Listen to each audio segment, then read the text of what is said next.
அவர்களை பேச அழைக்கிறோம். அனைவருக்கும் இனிய மாலை வணக்கம். நட்பு கூட்டத்துக்கு வந்த நம் சொந்தங்கள் எல்லாருமே நான் நன்றி கலந்த வணக்கத்தை தெரிவித்துள்ளேன்.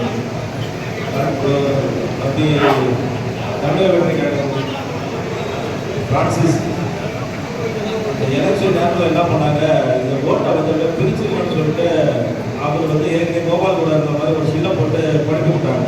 அவர் போய் அவர்கிட்ட போனாரு வந்தாரு. ஆனால் யாருமே நம்பவே இல்லை. அவங்க என்ன நினைச்சாங்க, இது பன்னீர் ஒரு பேர் அண்ணனை வீழ்த்திடலான்னு பார்த்தாங்க. ஆனால் தமிழக வெற்றி கழகத்தில் வந்து அது மாதிரி ஆள் யாருமே கிடையாது.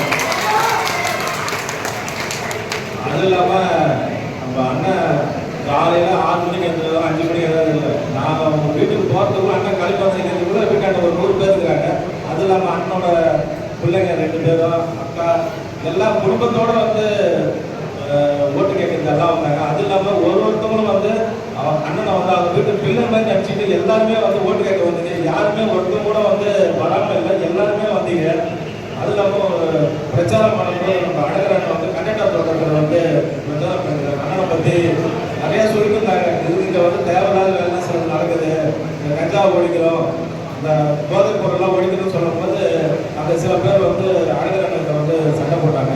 உடனே அந்த நேரத்தில் வந்து நம்ம அண்ணன் நேரண்ணன் வந்து உடனே அது எப்படி தெரிஞ்சுன்னு தெரியல, டக்குன்னு வந்து அதுக்கு சத்தம் போட்டு எல்லாரும் போக வச்சு இன்ஸ்பெக்டரை வர வச்சு இதுக்கப்புறம் இங்கே யாருமே வரக்கூடாது, இந்த இடத்துல நான் அதிக வாக்கு வாங்குறேன்னு சொன்னாங்க. அதே மாதிரி கண்டக்டர் தோட்டத்தில் அதிக வாக்கு வாங்குறது பெரிய விஷயம்.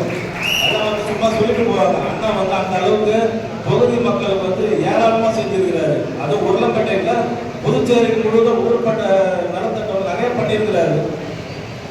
எனக்கு தெரிஞ்ச அண்ணன் வந்து புதுச்சேரியில் 30 தொகுதியில் கூட போட்டு இருக்கலாம். ஏன்னா அண்ணா அது வந்து ஒரு லேபிள். எனக்கு எந்த ஒரு போராட்டம் ஏதாவது ஒன்று அறிவிச்சாங்கன்னா அண்ணன் தான் அதில் முதல்ல தலைவர் தாங்குவார். அதனால் வந்து நாங்கள் எல்லாமே இப்போ வந்து அண்ணனுக்கு தான் வந்து ஆதரவு கொடுத்துருக்கோம்.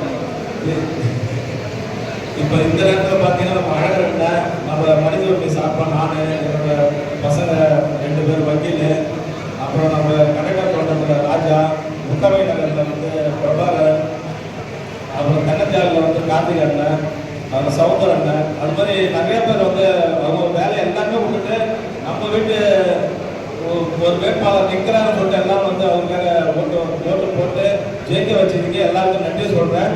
அது இல்லாமல் சில பேர் வந்து சொல்கிறாங்க, நான் ஜெயிச்சா இது செய்கிறேன் அது செய்கிறேன்னு. ஆனால் வந்து அண்ணன் வந்து எல்லாத்தையுமே செஞ்சுட்டாரு. இப்போ அந்த குடிநீர் வண்டி தான் இப்போ பண்ணணும், அதையும் இப்போ வந்தவொடனே அதையும் பண்ணிக்குவார். இப்போ கோபால் வந்து கடைசி நேரத்தில் ஒரு இதுக்கு வந்து 10,000 ரூபா கொடுத்தாரு. 10,000 ரூபா கொடுத்து இவருதான் வந்துடுவான்னு சொல்லிட்டு பயங்கர பிள்ளைய கிளம்பி கொடுத்தாரு.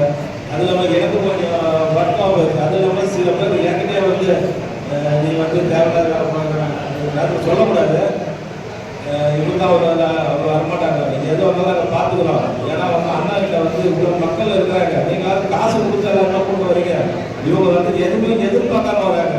அதுக்கு அந்த மாதிரி அதிக வாக்கு வித்தியாசம் அண்ணனை ஜெயிக்க வச்ச சொந்தங்கள் எல்லாம்